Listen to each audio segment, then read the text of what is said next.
people will practice yoga, they'll take a lot of classes, and a common complaint will be my wrists are bothering me or it's too much weight on my hands. So one important factor is to warm them up properly, which often classes don't have the time to do that.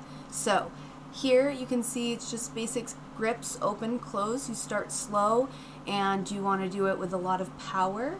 Then you speed up. You can bring the hands just by the side or in front or above as you see. Essentially that'll give you the opportunity to warm up the arms a little bit more. Another one is rotating the fingers, so you have all these different muscles in between the fingers, and you want to get those moving because that's going to be what supports you in down dog and any hand balancing positions, and even other things that use the hand that maybe aren't taking full weight.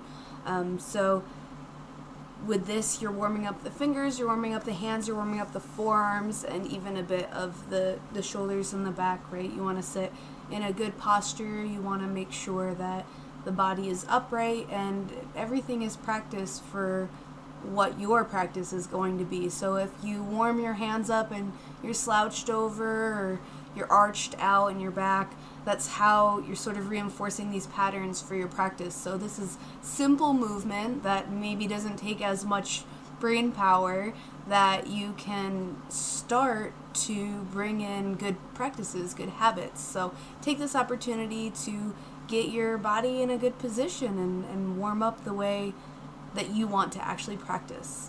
So this is a fun one.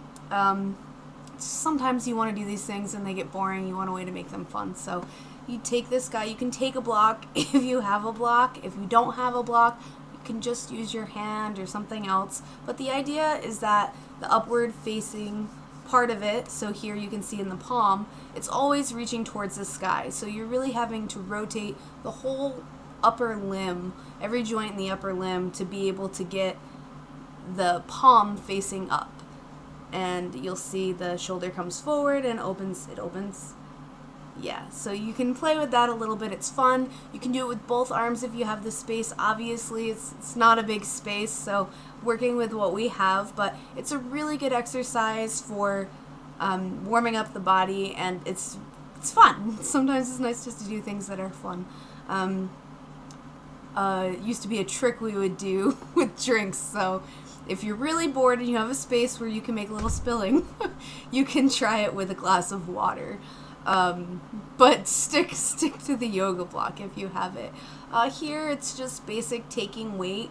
There's nothing really crazy happening. You're just starting to open up the forearm muscles, bring a little weight into the wrists.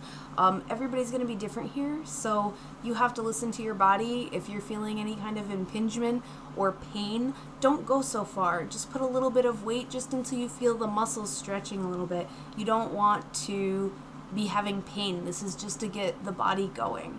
And just like when you work out, you're going to be using different angles in the hands. You want to make sure that you warm up each direction. So that's forward, side, back, and then here you can see it's flipped under. Some people, I'm very tight here. If you're able to, you can sit all the way back. But make sure that your arms aren't hyperextended or super bent. You want to get a stretch with the arms straight. So I hope that worked for you, and we'll see you soon.